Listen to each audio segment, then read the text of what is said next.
Burning in the water. Come look at the screen. You'll never see something like this. It still boggles the mind to look at it. It may look just like a scene from a disaster movie, but this is real. This video captured today when the ocean caught fire in the Gulf of Mexico just west of the Yucatan Peninsula. Those dramatic images of the ocean aflame quickly going viral on social media. Some people calling it an eye of fire, while others said it looked like the portal to hell opening up.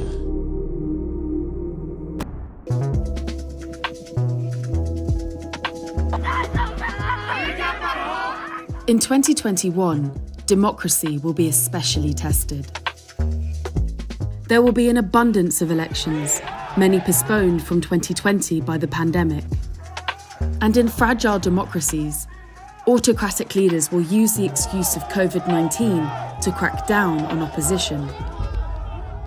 Such as in Uganda, which is due to hold its presidential election in January. Maria is a 25-year-old activist who is campaigning for the opposition candidate, Bobi Wine. But Ugandan authorities have banned rallies because of COVID-19. They're not implementing COVID guidelines with people who live day-to-day lives. They're only implementing these guidelines with opposition politicians, that is all. So it is just an excuse. At a recent rally, police arrested Bobi Wine, accusing him of flouting COVID-19 restrictions. When they were arresting Bobi Wine, what they did was to first block all the vehicles that were around, and only his vehicle was allowed to go in front. What are they doing now? They pepper sprayed all his bodyguards. Those are the personal bodyguards, not the ones the Electoral Commission gave to us. They pepper sprayed them and they were beaten. Protests broke out. Almost 1,000 people were arrested and 45 were killed. Crackdowns on opposition politicians are not just happening in Uganda. Since the pandemic started, democracy and human rights have deteriorated in 80 countries, according to Freedom House, a think tank.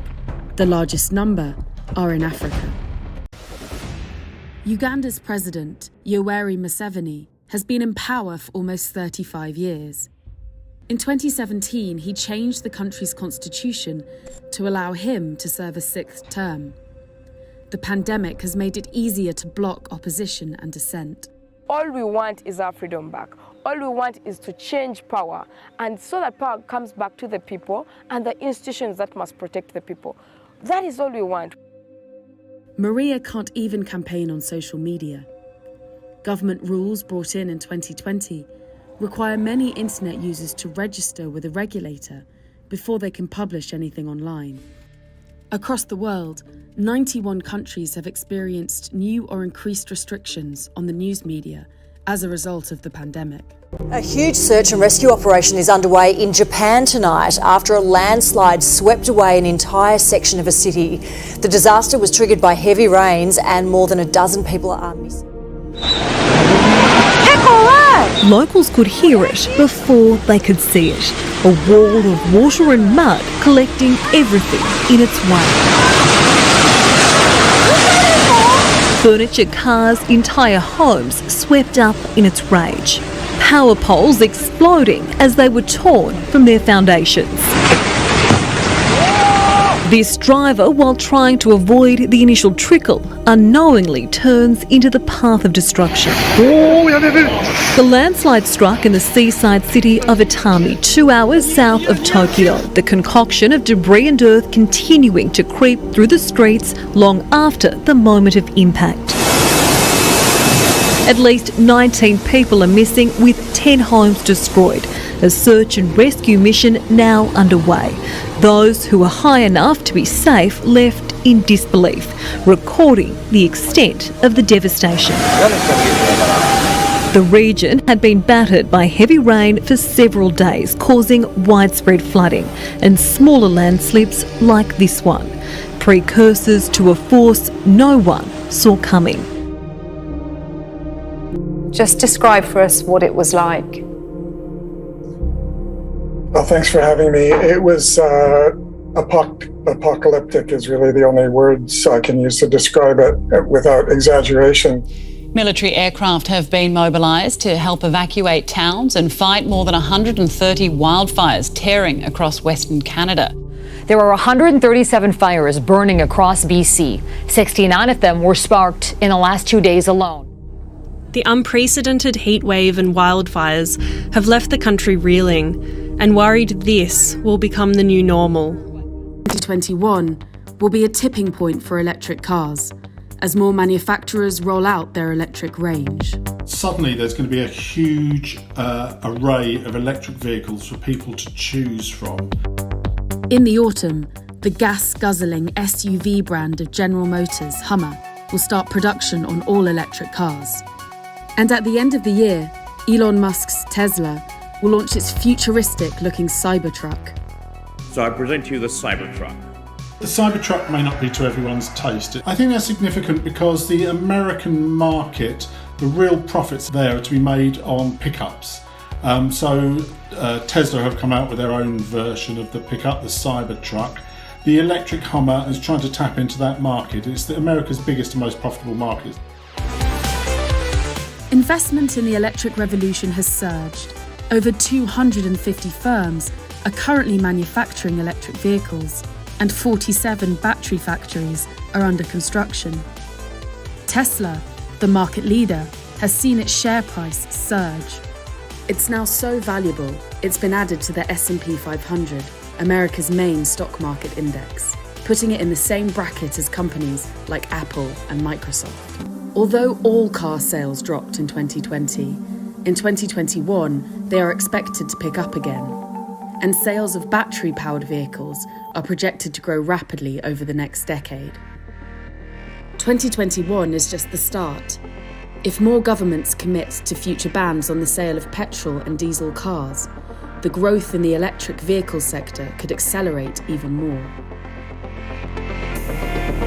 This is NBC Bay Area News Tonight. I'm Raj Mathai. We'll start with our breaking news. That sharp jolt and some shaking on this Monday evening. A 3.9 magnitude earthquake about 30 minutes ago. This was felt in many parts of the Bay Area. The East Bay, where it was centered, the Peninsula, San Francisco, Marin County, just about everywhere. A lot of people telling us this was the strongest quake they felt in years. We were getting reaction from some of our viewers, showing us what the moments were like inside of their homes as things were starting to rattle and shake during this 3.9 magnitude earthquake. Folks that I got a chance to talk with in this neighborhood nearby the epicenter say they definitely felt the intensity of it. We're probably going to see a lot of this. This video, you see this chandelier swinging. This is in San Francisco.